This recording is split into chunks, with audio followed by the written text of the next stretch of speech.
여러분 안녕하십니까. 12월 12일 목요일 넘치는 우리 교회 매일 묵상 시작하도록 하겠습니다. 오늘 본문은 아모스 7장 1절부터 9절까지 말씀입니다. 어제 본문을 통해서 이스라엘의 죄를 지적하시고 지도자들을 책망하신 하나님의 모습을 우리가 살펴보았습니다. 오늘은요, 이 아모스를 통하여서 몇 가지 환상을 보여주시면서 하나님께서 앞으로 이스라엘을 어떻게 심판하실지에 대해서 우리에게 알려주고 계십니다. 1절에서 보면요, 주 여호와께서 내게 보이신 것이 이러하니라. 왕이 풀을 벤 후 풀이 다시 움돋기 시작할 때에 주께서 메뚜기를 지으심에, 이렇게 얘기합니다. 메뚜기 환상을 보여주신 거죠. 메뚜기는 사실은 우리한테는 뭐 별로 그렇게 큰 공포스러운 존재로 이렇게 사실은 이미지는 아니거든요. 왜냐하면 뭐 메뚜기래 봐야 그냥 뭐 밭에 있는 뭐 풀밭에 있는 몇 마리지, 이게 뭐 몇천 뭐 몇억 마리 이렇게 되는 건 아니잖아요. 근데 이 중동 지방에서는요, 이게 이제 바람을 타고 다니면서 그 모든 농작물을 순식간에 먹어치우는 일들이 종종 있다고 합니다. 얼마 전에도 중국에서 이런 메뚜기 떼로 인하여서 피해를 봤다라는 이런 그 뉴스가 있어서 제가 일부러 영상을 찾아봤는데, 와, 정말 하늘이 시커멀 만큼 메뚜기가 내려앉아가지고, 굉장히 이 순식간에 밭을, 논을, 뭐 이런 작물들을 초토화시키는 것들 한번 봤는데, 이거 참 대단하구나라는 생각을 했었습니다. 오늘 그 메뚜기가 어떻게 되냐면 2절에요. 메뚜기가 땅의 풀을 다 먹은지라 내가 이르되 주 여호와여 청하건대 사하소서 야곱이 미약하오니 어떻게 서리이까 하매, 라고 이렇게 얘기했습니다. 메뚜기가 와서 다 먹어버리는 거예요. 그러니까 아모스가 뭐라고 그래요? 하나님한테 간구를 하죠. 하나님, 이러시면 안 돼요. 용서해 주세요. 라고 얘기합니다. 청하건대 사하소서 야곱이 미약하오니, 청하건대 야곱이 청하건대 사하소서 야곱이 미약하오니, 이렇게 얘기하거든요. 이 얘기는요 5절에 보면 똑같이 나와요. 그치소서 야곱이 미약하오니, 이렇게 나옵니다. 그러니까 하나님께서 이러한 징계를 내리실 때 이 아모스가 사하여 달라고 이야기하고 그쳐 달라고 이야기를 합니다. 왜냐하면 이스라엘이 미약하기 때문이라는 것이죠. 그래서 메뚜기가 풀을 다 먹는 일. 4절부터는요, 불이 큰 바다를 삼키고 육지까지 먹으려 하는지라, 라고 얘기합니다. 여러분, 참 이 표현이 참 기가 막히고, 표현뿐만 아니라 이런 어떤 뭐랄까요, 이런 심판의 경고와 무서움이 오늘 이 구절에 나타난다고 저는 생각하는데요. 불이 큰 바다를 삼킬 수 있어요? 없어요? 없죠. 큰 바다가 불을 삼킬 수는 있어요. 그러나 바다가 불을 삼키는 것이 아니라 불이 바다를 삼킬 정도. 그리고 그 크고 무서운 불이 육지까지 먹으려고 하는 이런 환상을 보여주셨다라는 겁니다. 메뚜기가 쓸고 간 그 자리가 무서울 것 같으세요? 불이 쓸고 가는 그 자리가 무서울 것 같으세요? 둘 다 무섭겠지만, 그래도 메뚜기는 뭐 남는 거라도 좀 있겠죠. 불은 아무것도 남기지 않습니다. 큰 바다를 집어삼킬 그 불이 육지에 남아있는 것들을 뭐 가만히 둘 리가 있겠습니까? 모든 것을 다 불사른다는 것이죠. 그러니까 아모스가 뭐라고 얘기합니까? 그치소서 야곱이 미약하오니, 이렇게 얘기합니다. 메뚜기 환상에 사해달라고 이야기하고, 이 불의 환상에 그쳐달라고 이야기하면서 이스라엘이 너무 연약합니다 라고 이야기하니까 하나님께서 6절에요. 주 여호와께서 이에 대하여 뜻을 돌이켜 주 여호와께서 이르시되 이것도 이루지 아니하리라 하신지라, 라고 이렇게 말씀하십니다. 하나님께서 그 뜻을 돌이켜 주시는 거예요. 그 뜻을 이루지 않으시는 겁니다. 그렇게 해서 다시 이 이스라엘이 살아나는 거예요.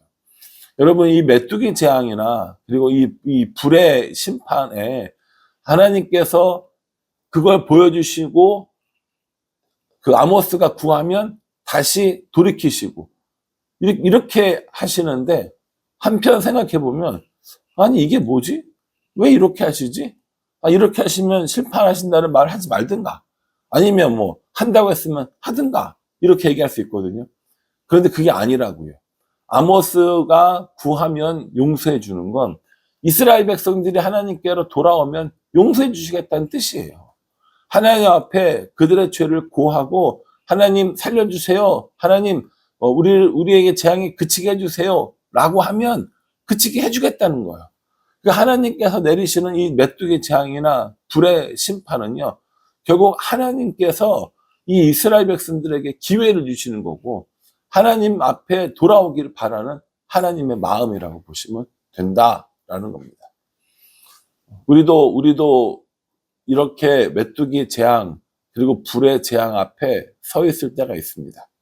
그때 메뚜기를 원망하고 불을 원망하고 하나님을 원망해서는 아무런 문제가 해결되지 않아요. 우리가 하나님께로 돌아가는 것이 그 심판을 받지 않는 회복의 시작이 되는 겁니다. 우리가 하나님 앞에 나아가서 우리의 죄를 고하고 다시 하나님을 섬기며 살아가겠다고 하는 것이 우리가 알 수 있는, 우리가 배울 수 있는, 우리가 살아날 수 있는 가장 좋은 방법의 시작이 된다라는 겁니다. 또 보십시오. 7절에 보면요. 또 내게 보이신 것이 이러하니라. 다림줄을 가지고 쌓은 담 곁에 주께서 손에 다림줄을 잡고 섰더니 이렇게 얘기합니다. 다림줄이 뭐냐면요. 건물을 지을 때 이 건물이 똑바로 됐나 안 됐나 해서 위에서 이렇게 아래로 이렇게 실을 매달아 놓고 밑에서 줄을 매달아 놓은 거 있잖아요. 그걸 다림줄이라고 합니다. 다림줄을 보고 이 벽이 기울었는가 안 기울었는가를 볼 수 있는 거거든요. 근데 이 다림줄에 기울어져 있으면 어떻게 해야 돼요? 다시 부시든지 다시 고치든지 해야 되는 거예요. 그러니까 하나님께서 우리들 향해서 분명한 기준을 가지고 계시다라고 이야기해주고 계시는 거예요. 이 기준에 잘못되어진 이스라엘, 이 기준에 틀려버린 이스라엘을 책망하고 계시는 거거든요. 그래서요, 뭐라고 얘기하시냐면 8절 중간에요. 내가 다림줄을 내 백성 이스라엘 가운데 두고 다시는 용서하지 아니하리라 라고 얘기합니다. 다림줄을 두고 용서하지 아니하리라. 기준이 분명히 있는데 기준이 분명히 있어서 그 기준에 맞춰야 되는데 그 기준에 맞춰지지 아니하니까 마지막 구절이요. 이삭의 산당들이 황폐되며 이스라엘의 성소들이 파괴될 것이라 내가 일어나 칼로 여로보암의 집을 치리라 하시니라. 결국 돌아오지 않는 메뚜기 재앙에도 불의 재앙에도 돌아오지 않는 이 이스라엘 향해서 여로보암의 집을 칼로 치겠다라고 말씀하십니다. 근데 하나님께서 그냥 기분 나쁘니까 여로보암의 집을 칼로 치겠다 이게 아니라 분명한 기준, 즉 다림줄을 가지고 측량하신다라는 거예요. 우리들의 삶의 모습, 우리들의 신앙의 모습, 우리들이 하나님을 믿는 모습들을 정확한 기준, 다림줄을 가지고 측량하시겠다라고 말씀하시는 거예요. 내가 내 신앙의 기준이 돼서는 안 돼요. 이 정도면 됐지. 이 정도면 잘하는 거 아니야? 이게 아니라 하나님이 기준이 돼야 되고 말씀의 기준을 따라 살아가야 되는 겁니다. 내가 만족하는 내 신앙이 아니라 하나님의 말씀에 맞는 합당한 그런 신앙 생활을 해야 한다라는 것이죠. 여러분, 우리는 어떤가요? 우리는 하나님의 기준에 맞게 살고 있습니까? 아니면 내 기준에 맞게 살고 있습니까? 예배를 드리는 일, 봉사를 하고 헌금을 하고 사역을 하고 신앙생활하는 모든 일들 가운데 이만하면 됐지 뭐 이 정도면 된 거 아니야? 라고 생각하신다면 우리의 생각을 바꿔야 할 때입니다. 분명히 우리에게 다림줄로 측량하신다고 했어요. 다림줄이 기준이라고 하셨습니다.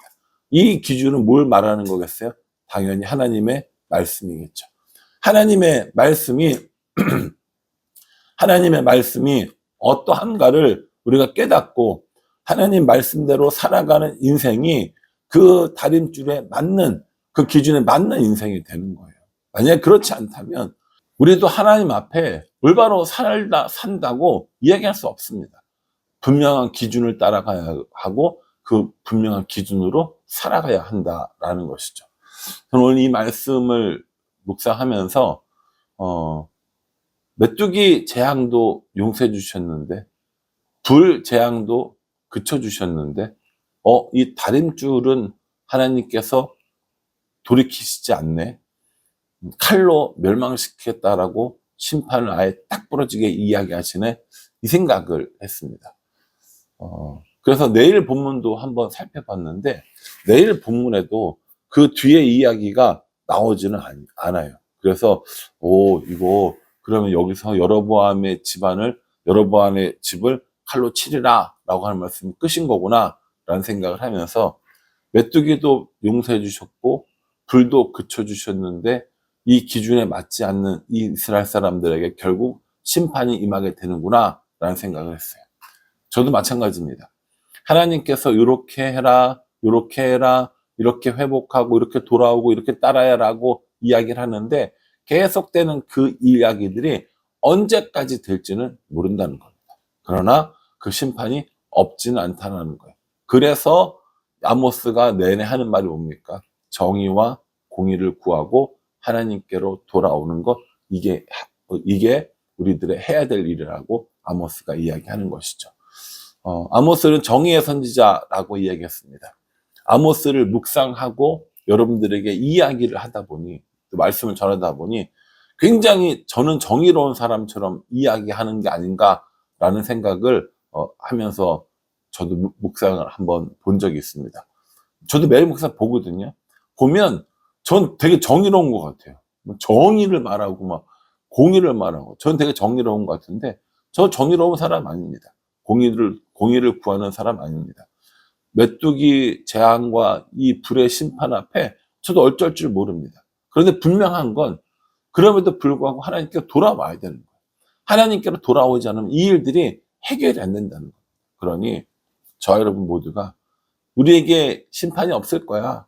메뚜기도 피했는데 불도 피했는데 이게 아니라 반드시 우리를 심판하시는 하나님이심을 알고 그 하나님처럼 정의와 공의를 구하며 그 하나님께로 돌아가는 삶, 이것이 우리들의 신앙생활이 되어야 한다는 사실을 분명히 깨달을 수 있었으면 좋겠습니다. 바라기는 저와 여러분 모두 하나님의 심판 앞에 다른 어떤 것들을 바라보는 것이 아니라 하나님을 바라보고 하나님께 돌아가고 다시 회복되어지는 그런 은혜를 누릴 수 있기를 주님의 이름으로 축복합니다. 기도하겠습니다. 하나님, 메뚜기 재앙이 또 불의 심판이 있을 때 사해달라고 그쳐달라고 그렇게 간구한 아모스의 마음을 봅니다. 우리의 죄악도 용서하여 주시고 우리의 이런 모든 심판의 자리에서 다시 하나님 앞에 나아가 회복되는 은혜가 있기를 소원합니다. 우리의 삶 가운데 다림줄을 주셨사오니 그 다림줄을 따라 살아가게 하여 주시고 다른 어떤 것들을 기준으로 삼지 아니하고 하나님을 기준으로 삼고 말씀을 기준으로 삼는 삶을 살아갈 수 있도록 축복하여 주시옵소서. 예수님의 이름으로 기도합니다. 아멘. 여러분 이 말씀 기억하시면서요. 이 말씀이 우리에게 또 나에게 주시는 말씀인 줄 알고 우리도 심판의 자리에 나가지 아니하며 돌아오는 회복의 자리로 나아가는 우리 모두가 되기를 주님 간절한 마음으로 기도하겠습니다. 감사합니다.